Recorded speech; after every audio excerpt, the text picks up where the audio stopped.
नमस्कार, आप देख रहे हैं टाइम्स ऑफ उत्तरांचल। मैं पीयूष कुमार स्वागत करता हूं आपका आज के इस बुलेटिन में। शुरुआत करेंगे आज की मुख्य सुर्खियों के साथ।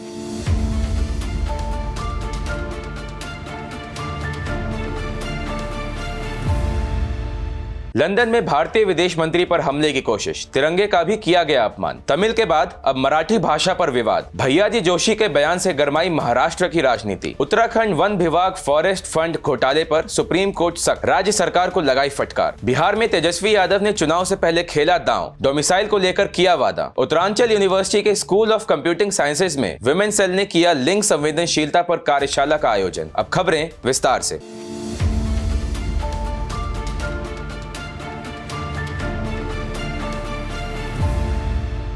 लंदन में भारतीय विदेश मंत्री एस जयशंकर पर हमले की कोशिश की गई। बताया जा रहा है कि एक खालिस्तानी समर्थक ने उनकी कार के सामने आकर तिरंगे का अपमान किया। बता दें, पूरा मामला तब हुआ जब 5 मार्च बुधवार को जयशंकर लंदन के थिंक टैंक चैथन हाउस में एक बैठक के लिए पहुंचे थे, जहां विदेश मंत्री के पहुंचने से पहले ही खालिस्तान समर्थक वहां जुट गए और भारत विरोधी नारे लगाने लगे। उनके हाथों में खालिस्तान के झंडे भी थे। इस घटना का वीडियो सोशल मीडिया पर तेजी से वायरल हो रहा है। जिसके बाद भारतीय विदेश मंत्रालय ने कहा, हम कुछ तत्वों द्वारा लोकतांत्रिक स्वतंत्रता का दुरुपयोग किए जाने की निंदा करते हैं और हम उम्मीद करते हैं कि ब्रिटिश सरकार ऐसे मामलों में अपने कूटनीतिक दायित्वों का पालन करेगी। वहीं दूसरी ओर भारतीय विदेश मंत्री से जुड़ी अगली खबर आपको बताएं तो वह दुश्मनों पर लगातार जुबानी प्रहार करने के लिए जाने जाते हैं। एक बार फिर उनका आक्रामक रवैया देखा गया। जयशंकर ने बुधवार को लंदन में एक सत्र को संबोधित करते हुए कहा था कि कश्मीर विवाद का समाधान कश्मीर के अवैध रूप से चुराए गए हिस्से की वापसी के बाद होगा, जो पाकिस्तान के कब्जे में है। उनके बयान के बाद पाकिस्तान बौखला गया और उनकी इस टिप्पणी के जवाब में कहा, आजाद जम्मू कश्मीर के बारे में बेबुनियाद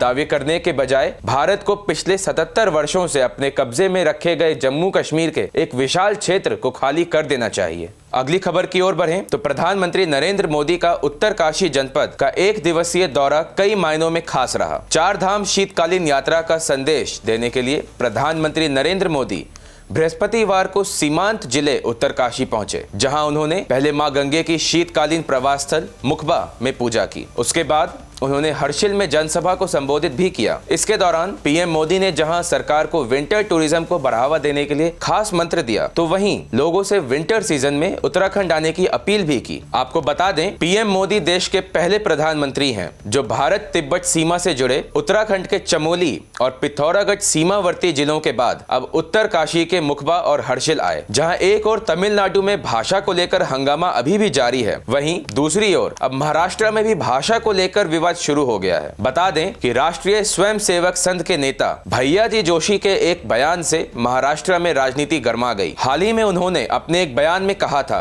कि जो लोग मुंबई आते हैं उन्हें मराठी सीखने की जरूरत नहीं है। इस बयान पर आदित्य ठाकरे ने आरएसएस के नेता पर नाराजगी जताई और प्रतिक्रिया देते हुए कहा है कि बाहर से लोग हमारे राज्य में आते हैं और यहाँ बस जाते हैं। हालांकि इस भूमि की भाषा मराठी है, जैसे तमिलनाडु में तमिल और कर्नाटक में कन्नड़ है। भाजपा की विचारधारा महाराष्ट्र का अपमान करना है। तेजस्वी यादव ने बिहार विधानसभा चुनाव से पहले ऐलान करते हुए कहा है कि अगर महागठबंधन की सरकार बनती है तो युवाओं के लिए महत्वपूर्ण निर्णय लिए जाएंगे। नेता प्रतिपक्ष तेजस्वी यादव ने कहा है कि प्रदेश में जब महागठबंधन की सरकार बनेगी तो 100% डोमिसाइल लागू किया जाएगा। सरकार में आते ही 1 महीने के अंदर युवा आयोग का गठन किया जाएगा। साथ ही कहा है कि बिहार सरकार की नौकरियों के फॉर्म भरने पर फीस माफ की जाएगी। इस दौरान बिहार सरकार पर निशाना साधते हुए तेजस्वी ने कहा, युवाओं को अगर नौकरी, रोजगार और गुणवत्तापूर्ण शिक्षा चाहिए तो राज्य की इस सरकार को बदलना होगा। भारतीय क्रिकेट टीम के तेज गेंदबाज मोहम्मद शमी को लेकर जुबानी जंग छिड़ गई है। मोहम्मद शमी की एक तस्वीर इन दिनों सोशल मीडिया पर तेजी से वायरल हो रही है, जिसमें वह ऑस्ट्रेलिया के खिलाफ सेमीफाइनल मैच के दौरान एनर्जी ड्रिंक पीते हुए नजर आ रहे हैं। इस तस्वीर को लेकर जमकर विवाद हो रहा है, क्योंकि कई मौलाना शमी द्वारा रोजा ना रखने का विरोध कर रहे हैं।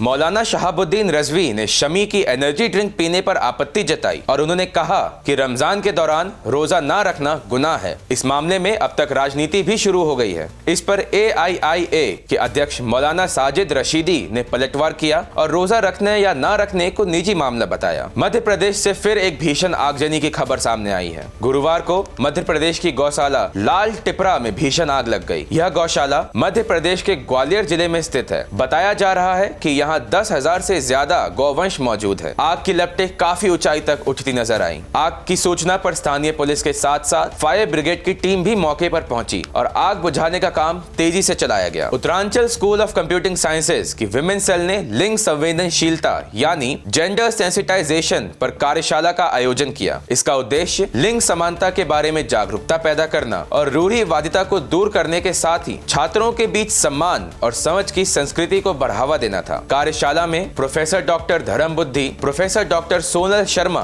श्रीमती अंजलि एस चौहान, डॉक्टर गीता खन्ना और अन्य गणमान्य मौजूद रहे। इस कार्यशाला के दौरान पोस्टर प्रतियोगिता, माइम एक्ट और नृत्य प्रदर्शन भी आयोजित किया गया। इन गतिविधियों ने लिंग संवेदनशीलता के महत्व को उजागर किया और समाज में समानता और न्याय को बढ़ावा देने के लिए प्रतिभागियों को प्रेरित किया। टिहरी में 4 दिवसीय इंटर पैराग्लाइडिंग एक्रो चैंपियनशिप का समापन हो गया है। इस चैंपियनशिप में 14 देशों के प्रतिभागियों और हमारे देश के 75 से अधिक प्रतिभागियों ने भाग लिया था। प्रतियोगिता में प्रतिभागियों ने प्रतापनगर की पहाड़ियां और कुठा की पहाड़ियों से टेक ऑफ कर कोटी कॉलोनी में लैंडिंग की थी। साथ ही हवा में खूब कलाबाजियां भी दिखाई। इस प्रतियोगिता में फ्रांस के थियो दी बेलिक ने पहला स्थान हासिल किया। इस मौके पर जिला अधिकारी मयूर दीक्षित और भाजपा के जिला अध्यक्ष राजेश नौटियाल ने विजेता प्रतिभागियों को पुरस्कार देकर सम्मानित किया। उत्तराखंड सरकार से सुप्रीम कोर्ट ने कड़े सवाल किए हैं। बुधवार को उत्तराखंड सरकार की ओर से वन भूमि की डायवर्जन के लिए भुगतान किए गए प्रतिपूरक वनरोपण निधि